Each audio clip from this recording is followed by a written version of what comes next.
Hello students, welcome to my channel VKARS, the Temple of Education. In this video, we are going to start a new chapter, Life Processes. तो आप life processes यानी कि biology पढ़ने जा रहे हो, तो आप लोगों को पता होना चाहिए कि जो ये वर्ड है बायोलॉजी, इसका मतलब क्या होता है। देखिए, जो ये वर्ड है बायोलॉजी, इसे डिराइव किया गया है दो एंशिएंट ग्रीक वर्ड से, जहां पे पहला वर्ड है बायोस और जहां पे दूसरा वर्ड है लॉजी। तो जो ये वर्ड है बायोलॉजी, उसे डिराइव किया गया है दो एंशिएंट ग्रीक वर्ड से, जो कि है बायोस और लॉजी। जहां पे ये जो बायोस है, इसका मतलब होता है लाइफ, या इसको आप बोलते हैं लिविंग थिंग, और जहां पे लॉजी का मतलब होता है to study about, to study about. आप इसे ऐसा भी बोल सकते हो, the branch of study, the branch of study, या आप इसे ऐसा भी बोल सकते हैं to speak about, to speak about. तो देखिए क्या मतलब हुआ इन शब्दों का। टू स्टडी अबाउट लाइफ और living thing is called biology. तो जीवन के बारे में स्टडी करना या जीवित प्राणियों के बारे में स्टडी करना, इसी को हम क्या बोलते हैं, बायोलॉजी बोलते हैं। तो जो बायोलॉजी है वो एक नेचुरल साइंस है, जो आपको स्टडी कराती है या जो स्टडी करती है लाइफ को या लिविंग थिंग्स को, जिसमें इंक्लूड होता है लिविंग थिंग्स के फिजिकल स्ट्रक्चर को स्टडी करना, उनके केमिकल प्रोसेस को स्टडी करना, उनके मॉलिक्यूलर इंटरैक्शन को स्टडी करना, उनके साइकोलॉजिकल मैकेनिज्म्स को स्टडी करना, उनके डेवलपमेंट और इवोल्यूशन को स्टडी करना। जीवित प्राणियों और जीवन के बारे में स्टडी करने की जो शुरुआत है वो एरिस्टोटल ने की थी। एरिस्टोटल, जो कि एक ग्रीक फिलोसोफर थे, उन्होंने जीवन के बारे में जानना चाहा, जीवन के बारे में उन्होंने स्टडी करनी चाहिए, उन्होंने इस बात की शुरुआत की। इसीलिए एरिस्टोटल को बोला जाता है फादर ऑफ बायोलॉजी। तो Aristotle is known as father of biology.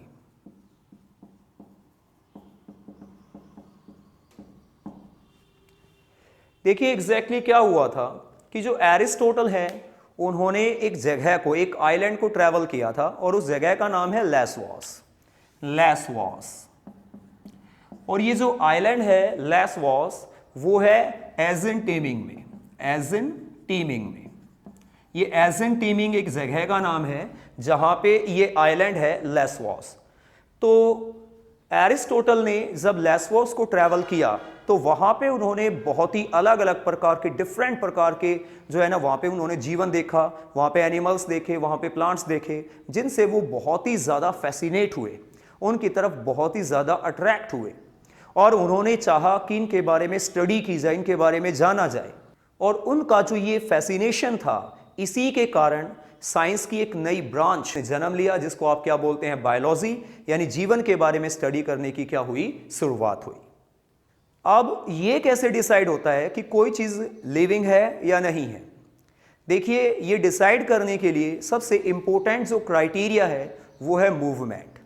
Movement is the most important criteria to decide whether something is alive और नॉट।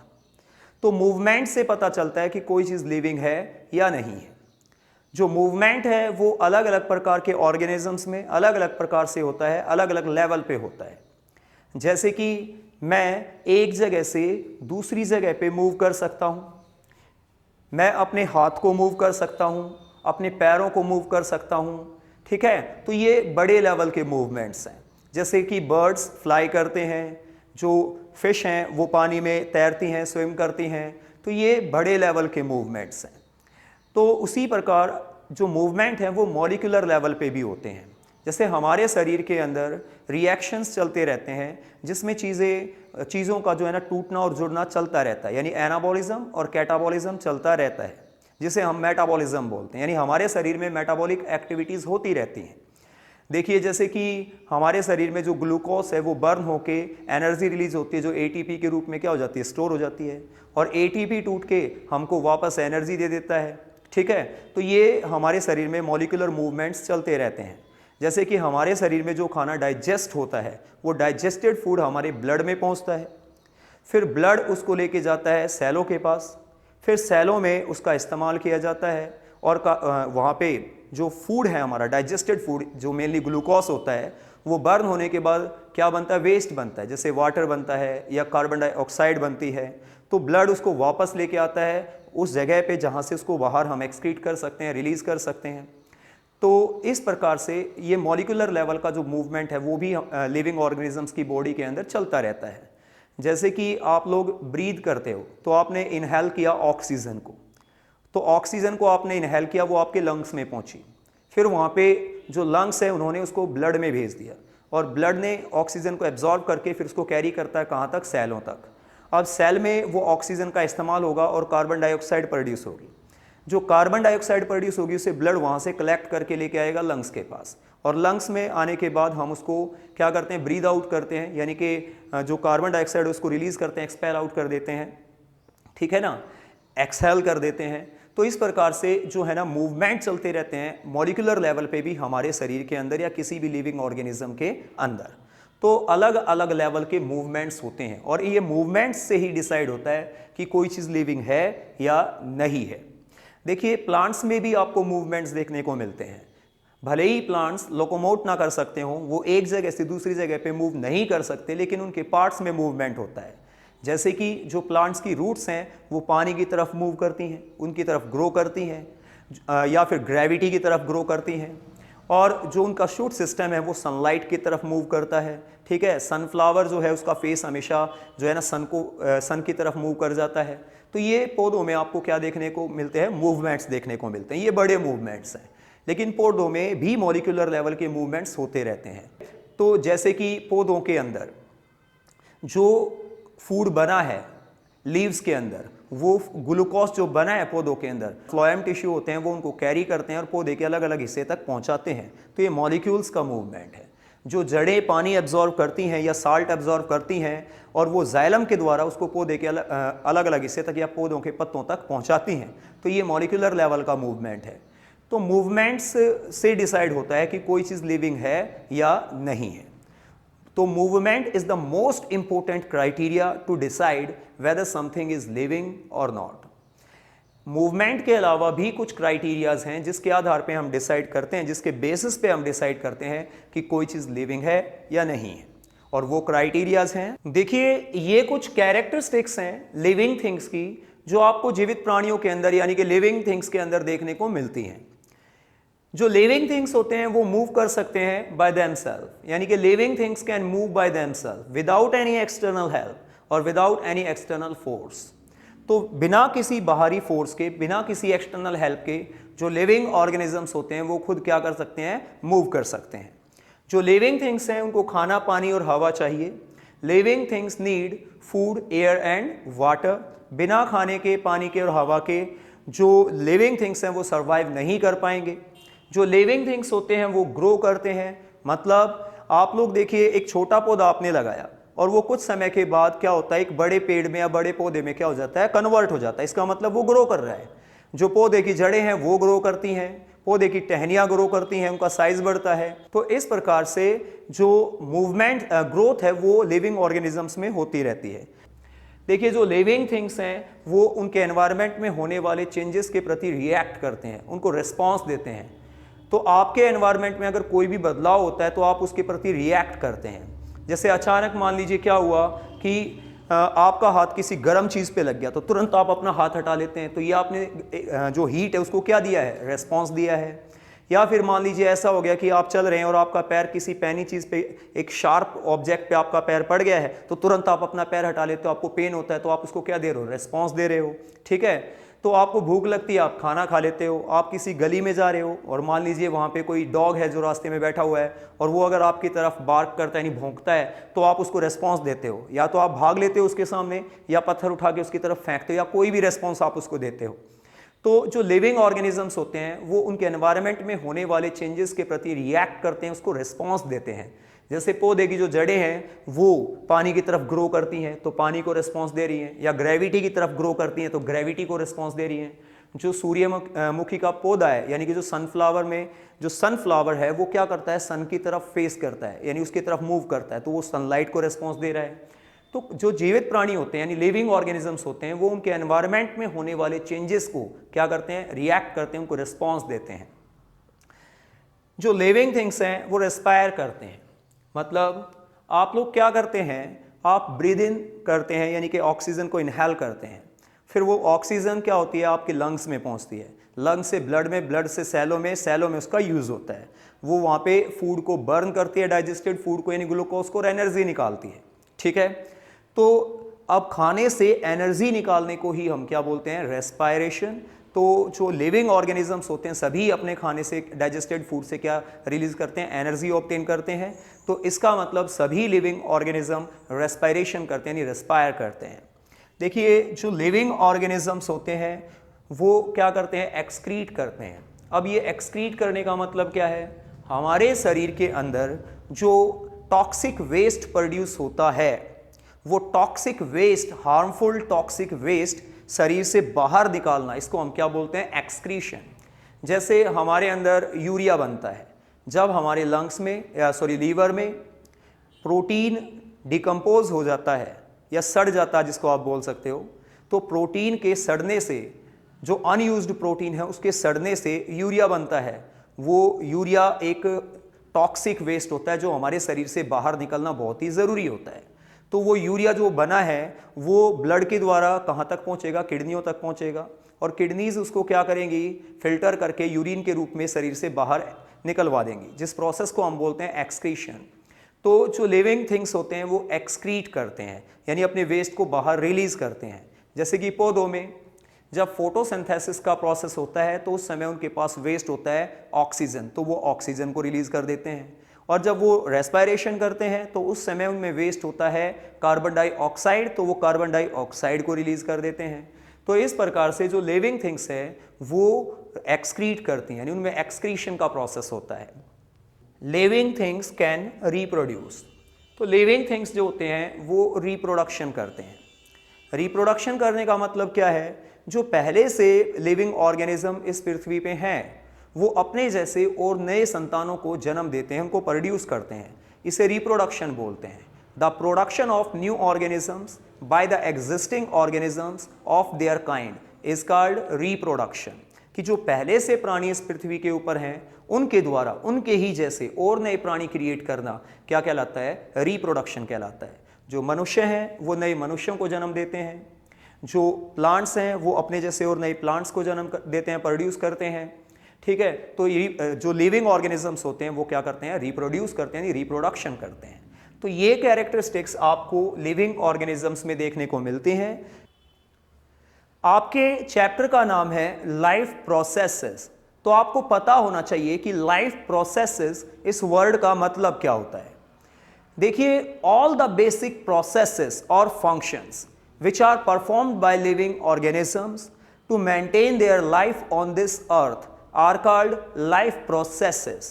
वो सभी बेसिक फंक्शंस या वो सभी बेसिक प्रोसेसेस जो लिविंग ऑर्गेनिजम्स परफॉर्म करते हैं अपनी लाइफ को, अपने आप को इस पृथ्वी पे मेंटेन रखने के लिए, उन बेसिक फंक्शंस को हम क्या बोलते हैं, लाइफ प्रोसेसेस बोलते हैं। जैसे कि न्यूट्रिशन एक लाइफ प्रोसेस है, रेस्पायरेशन एक लाइफ प्रोसेस है, ट्रांसपोर्ट एक लाइफ प्रोसेस है, एक्सक्रीशन एक लाइफ प्रोसेस है, कंट्रोल एंड कोऑर्डिनेशन एक लाइफ प्रोसेस है, रिप्रोडक्शन एक लाइफ प्रोसेस है, ग्रोथ एंड मूवमेंट ये लाइफ प्रोसेस है। अगर ये बेसिक प्रोसेसेस या फंक्शंस किसी ऑर्गेनिज्म में नहीं होते हैं तो वो सर्वाइव नहीं कर पाएगा, तो इनके बिना जीवन ही संभव नहीं है। इसीलिए इनको क्या बोलते हैं, लाइफ प्रोसेसेस, यानी जीवन को चलाने वाले प्रोसेसेस। जहां पे न्यूट्रिशन का मतलब क्या होता है, the process of taking food inside the body and used it और utilise it for getting energy और for the biosynthesis of body constituents is called nutrition. यानी कि शरीर में यानी बॉडी में खाना डालना और फिर उसे इस्तेमाल करना एनर्जी प्राप्त करने के लिए या बॉडी के कंस्टिट्यूएंट्स के बायोसिंथेसिस के लिए, उसे हम क्या बोलते हैं, न्यूट्रिशन बोलते हैं। और रेस्पिरेशन का मतलब होता है the process of releasing energy from the food by organisms. जो ऑर्गेनिजम्स है उनके द्वारा खाने से यानी फूड से एनर्जी ऑब्टेन करना, ये जो प्रोसेस है इसको हम क्या बोलते हैं, रेस्पिरेशन बोलते हैं। देखिए क्या होता है कि जो खाना आप खाते हैं वो आपकी बॉडी में डाइजेस्ट होता है, डाइजेस्ट होने के बाद वो ब्लड में एब्जॉर्ब हो जाता है, फिर ब्लड उसको कैरी करते हैं सेलों तक, और सेलों में जाने के बाद ये जो डाइजेस्टेड फूड है इससे एनर्जी ऑब्टेन की जाती है, इसे बायोसिंथेसिस के लिए इस्तेमाल किया जाता है। तो ये जो प्रोसेस है जिसमें हम क्या करते हैं, खाने से एनर्जी ऑब्टेन करते हैं, इस प्रोसेस को हम क्या बोलते हैं, रेस्पिरेशन। और ये ट्रांसपोर्ट का मतलब क्या होता है, the process by which a substance made और absorbed in one part of the body of organism is carried to the other part of its body is called transport. यानी हमारे शरीर के किसी हिस्से में, हमारी बॉडी के किसी पार्ट में अगर कोई सब्सटेंस बनता है या एब्जॉर्ब होता है, उसका वहां से बॉडी के दूसरे पार्ट तक कैरी करना क्या कहलाता है, ट्रांसपोर्ट कहलाता है। तो ट्रांसपोर्ट एक लाइफ प्रोसेस है जिसके बिना जो लाइफ है वो पॉसिबल नहीं है। जैसे कि मान लीजिए आपके शरीर में जो डाइजेस्टेड फूड है अगर वो सेलों तक ट्रांसपोर्ट ना हो तो भी हम सर्वाइव नहीं कर पाएंगे, और हमारे शरीर में जो हार्मफुल टॉक्सिक वेस्ट प्रोड्यूस्ड हुए हैं अगर वो एक्सक्रीटरी ऑर्गन तक ट्रांसपोर्ट ना हो तो भी हम सर्वाइव नहीं कर पाएंगे। इसलिए बहुत ज़रूरी है कि ट्रांसपोर्टेशन का प्रोसेस हो। हम जो इनहेल करते हैं ऑक्सीजन को, अगर वो हर एक सेल तक ना पहुंचे तो भी हम सर्वाइव नहीं कर पाएंगे, और जो वेस्ट बना है कार्बन डाइऑक्साइड वो लंग्स तक वापस ना आए तो भी हम सर्वाइव नहीं कर पाएंगे। ट्रांसपोर्ट एक लाइफ प्रोसेस है। अब ये एक्सक्रीशन का मतलब क्या होता है, देखिए एक्सक्रीशन का मतलब होता है the process of removal of harmful toxic waste from the body of an organism is called excretion. यानी हमारे शरीर के अंदर जो हार्मफुल टॉक्सिक वेस्ट प्रोड्यूस होते हैं उनका हमारे शरीर से बाहर निकलना क्या कहलाता है, एक्सक्रीशन कहलाता है। जैसे कि हमारे लीवर में अगर प्रोटीन यूज ना हो काफ़ी समय तक तो जो अनयूज्ड प्रोटीन होता है वो डिकम्पोज हो जाता है, वो वहाँ पे सड़ जाता है और यूरिया में कन्वर्ट हो जाता है, और ये जो यूरिया है इसका एक्युमुलेशन जो है हमारी बॉडी में वो काफ़ी टॉक्सिक होता है। तो अगर ये हमारे शरीर से बाहर ना निकले तो हम सर्वाइव नहीं कर पाएंगे। इसलिए एक्सक्रीशन भी क्या है, एक लाइफ प्रोसेस है। कंट्रोल एंड कोऑर्डिनेशन का क्या मतलब होता है, the working together of various organs of an organism in a systematic manner so as to produce a proper response to the stimulus is called control and coordination.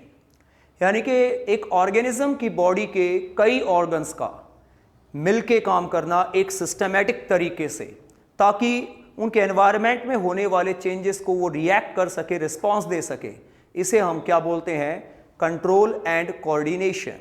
जैसे कि मान लीजिए आप किसी रास्ते पे चल रहे हैं, मतलब आप किसी सड़क पे चल रहे हैं और आपके पीछे से एक बहुत तेज़ गाड़ी आ रही है चलते हुए और उसने हॉर्न दिया है, तो यहाँ पे आपकी जो बॉडी है वो कैसे रिएक्ट करेगी, जो आपके कान हैं वो साउंड को सुनेंगे, जो हॉर्न का साउंड उसको सुनेंगे और उस साउंड को क्या करेंगे, वो इलेक्ट्रिकल इंपल्स यानी बिजली के संकेतों में कन्वर्ट करके उसे ब्रेन को सेंड कर देंगे। और ब्रेन क्या करेगा, ब्रेन उन सिग्नल्स को इंटरप्रेट करेगा, उनको डिकोड करेगा और समझेगा कि आपके एनवायरनमेंट में क्या बदलाव हुआ है। फिर वो उस बदलाव को रिस्पॉन्स देने के लिए कुछ इंस्ट्रक्शन जनरेट करेगा और उन इंस्ट्रक्शंस को वो भेज देगा आपकी बॉडी के उस पार्ट तक जहाँ पे इफेक्ट होना है, जहाँ पे आप रिस्पॉन्स दोगे, जिसे हम इफेक्टर कहते हैं।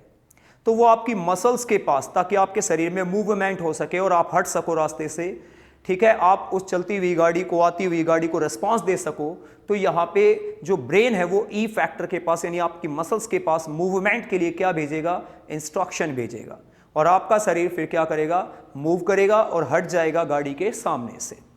तो यहाँ पे जो आपने रिस्पॉन्स दिया है इसमें आपकी बॉडी के कई पार्ट्स ने मिल के काम किया है। आपके कानों ने, आपके ब्रेन ने, आपके शरीर के जो पार्ट्स हैं जिन्होंने मूवमेंट किया उन्होंने तो मिल के काम किया है ताकि एक प्रॉपर रेस्पॉन्स दे सकें। तो इसे ही बोलते हैं कंट्रोल एंड कोऑर्डिनेशन।